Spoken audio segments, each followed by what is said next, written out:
সুরেখার অবস্থা ভালো না, কিন্তু ওরা খবরটা বাইরে বেরোতে দিচ্ছে না।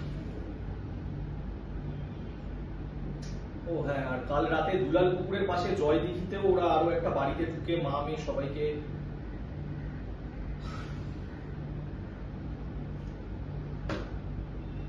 কি হবে এখন সেটাই দেখার।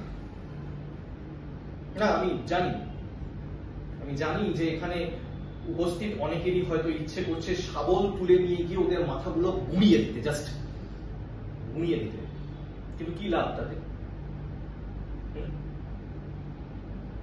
কি লাভ তাতে?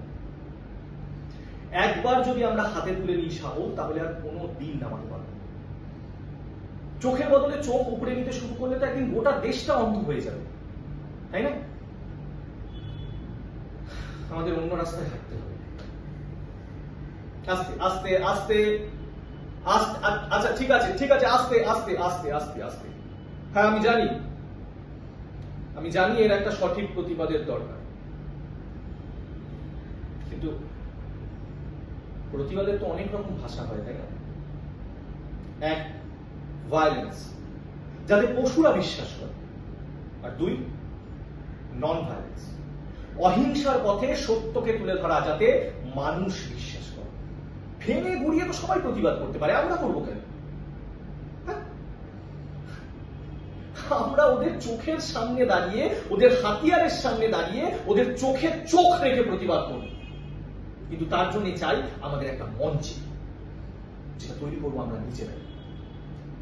উত্থিষ্ঠত জাগ্রত, প্রাপ্য পরাণ নিবোধত। ওঠো, জাগো, নিজের প্রাপ্যটা বুঝে নাও আর অন্যকেও বোঝাও, শান্ত অথচ দৃঢ় প্রতিবাদের সঙ্গে।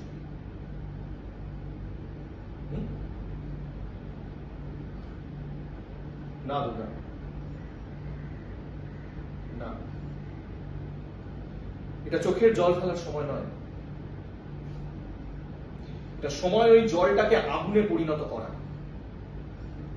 চাই আরো লড়াই, আরো সংগ্রাম, কিন্তু অবশ্যই সেটা আমাদের নিজেদের মতো করে। চলো।